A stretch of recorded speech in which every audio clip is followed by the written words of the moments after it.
Introduction. As in the 53 Vyasa Puja books that preceded it, in this year's book, you'll find a selection of leading and rank-and-file devotees expressing their gratitude to Srila Prabhupada, along with glorification, remembrances, and prayers. One remarkable thing about this year's book is that despite the 2-year-long and counting deadly COVID-19 pandemic, an ongoing war in Ukraine that has impacted not only the many devotees in that country and in Russia who are directly affected, but also devotees all over the world, and severe heat waves, droughts, storms, and other effects of unchecked climate change. Many offerings in this year's book reveal an increasingly strong and sustained faith in Srila Prabhupada's shelter and instructions, along with confidence in the process of Krishna consciousness and the ultimate victory of Sri Chaitanya Mahaprabhu's Sankirtan movement. Param Vijayate Shri Krishna Sankirtanam. Haribol. Several offerings note the important 50th anniversaries and 100th anniversaries celebrated this year. The 50th anniversaries include those of ISKCON's first Gaur Purnima festival in Mayapur, the installation there of Chota Radha Madhava, and Srila Prabhupada's laying of the cornerstone of what is now known as the TOVP. The 100th anniversary is of Srila Prabhupada's first meeting with Srila Bhaktisiddhanta Saraswati Thakur at the first Gaudiya Math building in Ultadanga Road in Calcutta, at which the Thakur momentously said to Abhay Charan and his friend Naren, "You are educated young men, why don't you preach Lord Chaitanya Mahaprabhu's message throughout the whole world?" Bhajanarayan Swami's offering is a moving meditation on the power of a pure devotee's tears. Here's an excerpt in which Srila Prabhupada reveals the essential importance to him of Srila Bhaktisiddhanta Saraswati Thakur's order noted above, his order given over 40 years earlier to preach Krishna consciousness abroad. The Sevite of Advaita Acharya's house in Shantipur, Santa Sak Goswami, narrated how in August of 1965, a few days before boarding the Jaladuta, Srila Prabhupada visited Shantipur. The Goswami had known Srila Prabhupada from long before and was surprised to see him sitting in the back of the temple in saffron cloth, chanting intensely on his beads. As the Goswami looked closer, he could see that Srila Prabhupada was crying while chanting. After some time, the Goswami greeted Srila Prabhupada. Later he shared what Prabhupada told him at that time. "I am the unworthy disciple of Srila Bhaktisiddhanta Saraswati Thakur, and he has given me an impossible mission. I am coming here because Lord Chaitanya and Lord Nityananda used to meet here to plan the Sankirtan movement. I am praying that they will give me their mercy, empower me, and guide me. I want to satisfy my Guru Maharaj's desire, but I am feeling very unqualified to do this." Another remarkable offering written by Manjula Mani Devidasi on behalf of the devotees in Abentur, Germany, forgive me Germans for mispronouncing your city's name, relates how Srila Prabhupada, in a lecture given 50 years ago, revealed why his love for Sri Krishna impelled him to preach Krishna consciousness all over the world. Manjula Mani writes, "You recently stopped me in my tracks with a stunning yet simple definition of love. While listening to one of your recorded lectures, given at New Vrindavan on September 4th, 1972, I heard you say, one who is engaged in the devotional service of the Lord in love and devotion. What is the symptom of love? The symptom, the prime symptom, the most important symptom of love is that the devotee wants to see that his Lord's name, fame, etc. become widespread. He wants to see that my Lord's name be known everywhere. This is love. If I love somebody, I want to see that his glories are spread all over the world." With this simple point about the prime symptoms of love, you told us so much about yourself. The point you made is like a special jewel you gifted to us. You so rarely spoke about yourself. From this definition of love, we can understand how all the hardships that you took upon yourself, all the feasts you cooked, all the kirtans you sang, all the artis you so gracefully conducted, all the travel around the world, all the opening of temples, all the classes you gave, all the letters you wrote, and all the books you wrote. All of these activities were clearly manifestations of this prime symptom of love for your Lord. To see his fame and glory spread all over the world. And you did it. And it was done with your most divine personal touch. We want your glories to be known just as widely as the glories of Sri Krishna and his holy name. Because of you, the holy name is reaching all corners of this world, and the chanting can be heard even in a small, insignificant village like Abentior in Germany. It's spelled Abenthuer. Please look it up so I know how to pronounce it.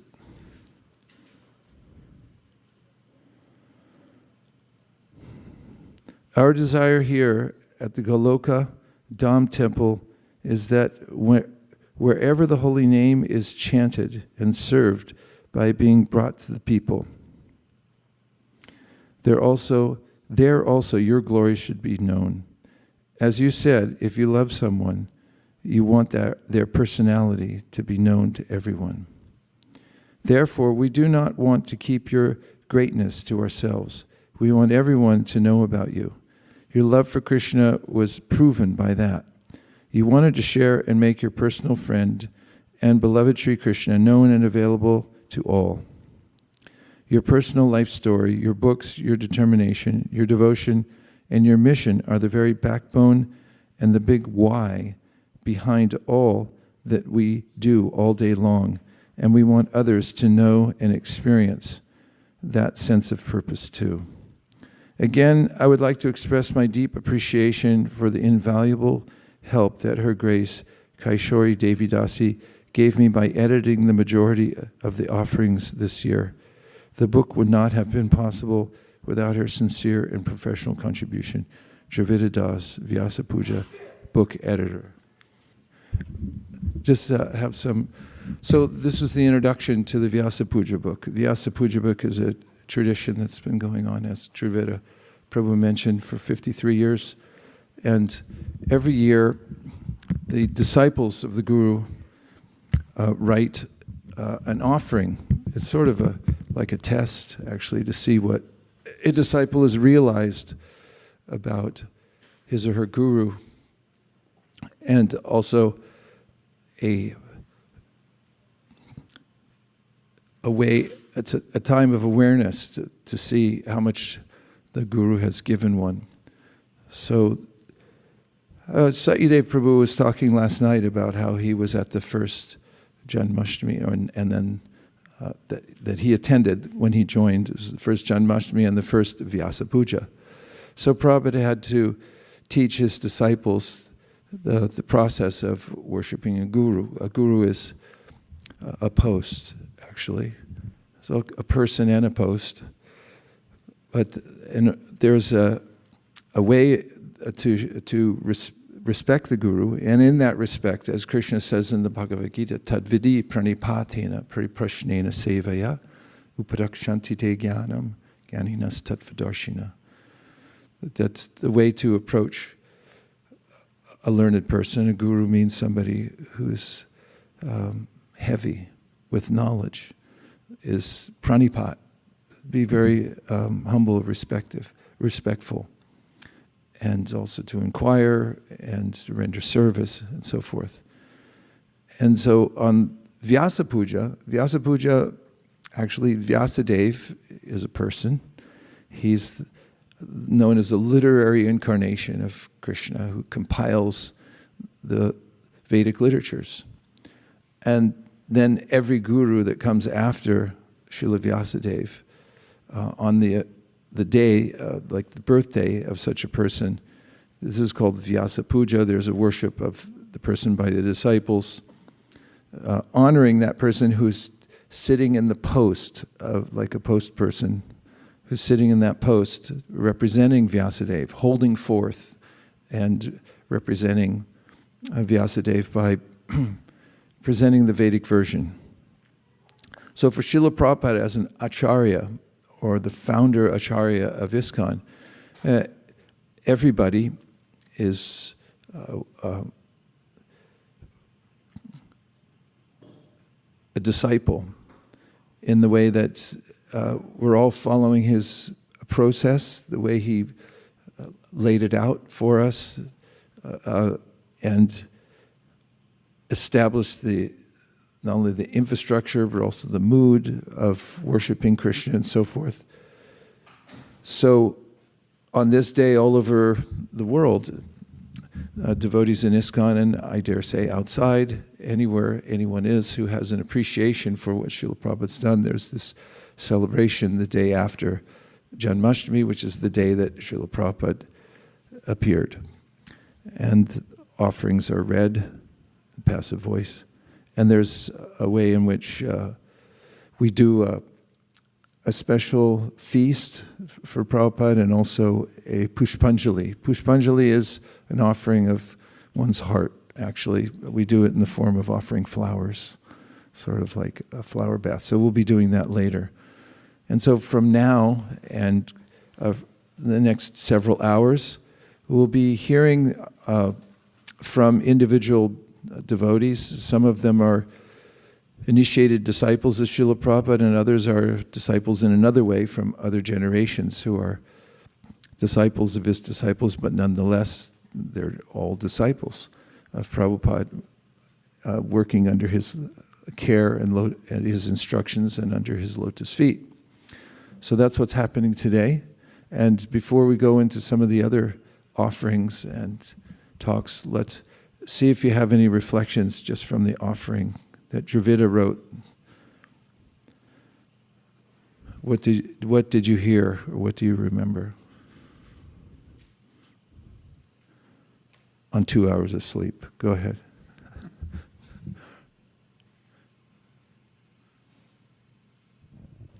I remember that the symptom of loving somebody is that you would like to spread the name, fame, etc. of that person all over the world. Widespread, you spread. So that's why Srila Prabhupada did that for Krishna, for spreading the glories of the chanting of the holy name to the whole world. Yes, thanks for bringing out the essential point of this, actually. And that Prabhupada selflessly, he didn't bring attention to himself, but he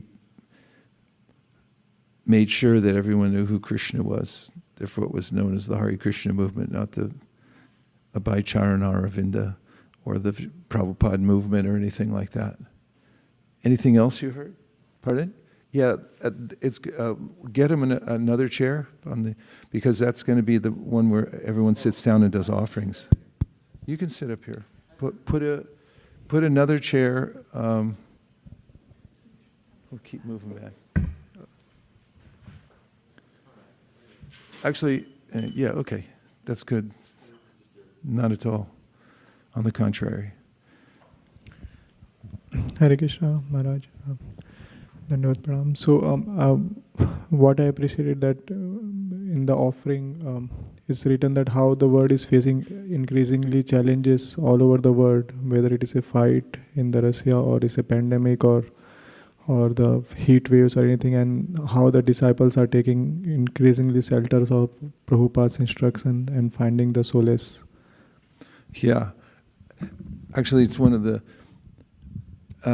proofs of the efficacy of the practice of Krishna consciousness. Krishna says in the Bhagavad Gita, Matra sparsha sukhanteya ashitoshna sukadukada agama payino nityastam satikshashva bharata. He advises that amidst the changes of the world, one should remain steady, not be disturbed by them because they come and go. And we've noticed that over the last several years in ways that are measurable. ISKCON devotees have excelled in various ways, even, not just even, but during the pandemic and during other periods of strife in the world. In fact, we had major increases in book distribution during 2020 and 2021, which seems implausible since it was a time of lockdown and so forth. Yes. Can you hand Prabhu a microphone? Something caught my attention. He said this was the 53rd Vyasa Puja booklet. Yes. And I just remember, well, as you heard, when I joined, that was the first Vyasa Puja. So up till that point, there weren't any Vyasa Puja booklets.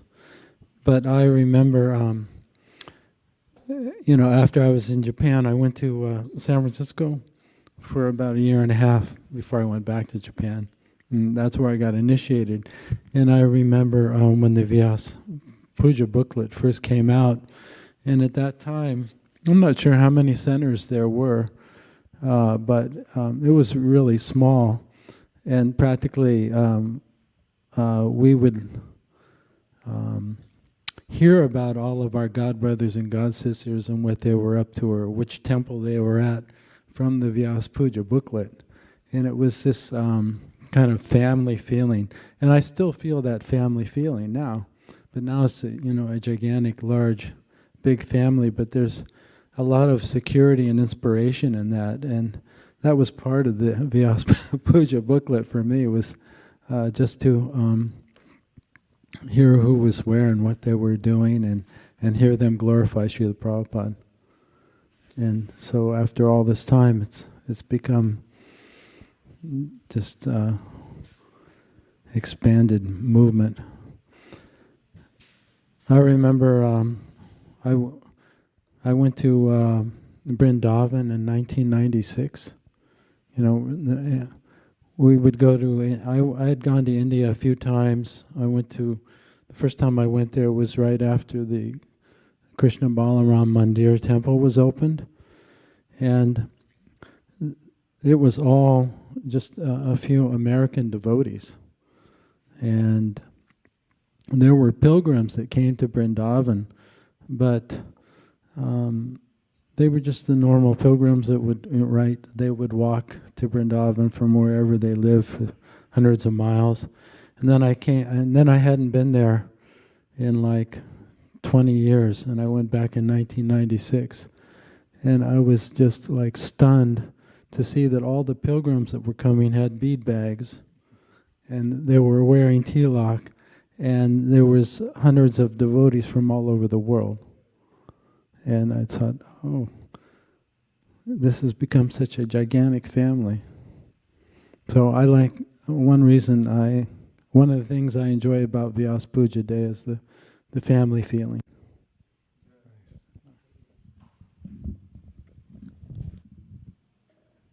Yes, Prabhu.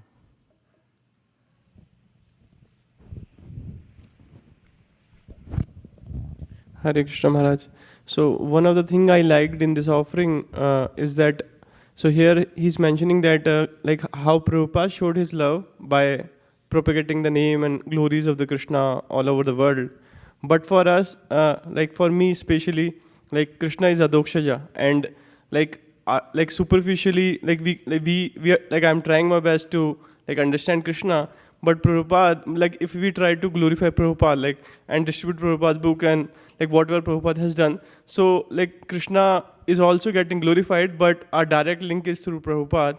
And if we do that, and that love for Prabhupada is more like vivid than the love for Krishna that we have. And if we do that with heart, so with the mercy of Prabhupada, we will get the love of Krishna also. So I feel it's a very practical thing. Like if we can hook with Prabhupada and if we can glorify him, so that's like amazing. Thank you, Prabhu.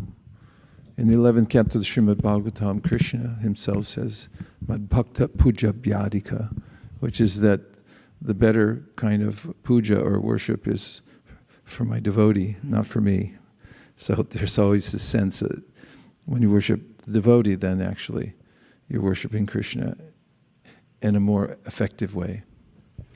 Hare Krishna Maharaj, when Prabhupada was, praying, I think in that prayer I felt, Prabhupada was really seeking only one aim in his life, that to please his spiritual master. And he knew that to please him, he's going to please Krishna. And he's seeking the mercy from all the acharyas and Krishna itself to empower him to do that. In a most, in a humble manner that I don't have any qualification, while he has been constantly meditating throughout his life to do that one, irrespective of all those qualifications, in that mood which he's giving us a glimpse of that. I think that is very, very, I think if we even imbibe a little bit that by pleasing your spiritual master, Krishna will be happy. Whereas the even goal to, glorify his spiritual, reach his spiritual master's, direction was to spread the Krishna's consciousness. It's a, kind of a interesting thing. While you seek the spiritual master's blessing, others' blessings to spread Krishna's message, but you can only do it by pleasing your guru. So I really like that part. So. Yes, and as most devotees have read or observed in the Bhagavad Gita, in the verse Vyavasayatmaka Bhudhirekeha Kurunandana Bahushaka Hinantasha Bhudayo Vyavasayinam, Prabhupada had especially noted the commentary by the acharyas there that Vishwanath or Baladev had mentioned that this verse refers to being the fixity of mind on the order of the spiritual master, Vyavasayatmaka Buddhir. And it was Prabhupada's, Vishwanath? Baladev. And Prabhupada had consistently said this. Whatever success he was getting, he said, it's all coming from my Guru Maharaj, from my, just following his order. He said, I have no qualification. I have no assets, but my only asset is that my mind is fixed on what he told me to do, which was a kind of sweeping order, but he said, spread Krishna consciousness in the West. Preach in English, it's the most influential language. So Prabhupada took that to heart. He also said, if you ever get money, print books. That was the first thing Prabhupada did when he got to America. There wasn't much money, not like it is now. But there was 25 cents for Back to Godhead magazine. Little jars full of coins here and there. But when the devotees were able to put together some capital, then Prabhupada got a place where he could install a printing press. If you ever get money, print books. So he followed very carefully what his guru said.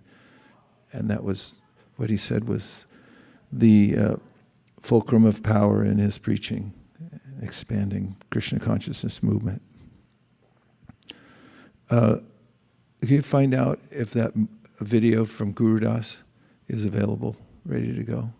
I just need to know. And also, if you can tell me how long it is, too. Priya Kishori knows about it. So because the Jagat is on the move and the time factor is ever present and pressing us, we're going to start by having some offerings in just a moment. Everyone okay? Okay, good.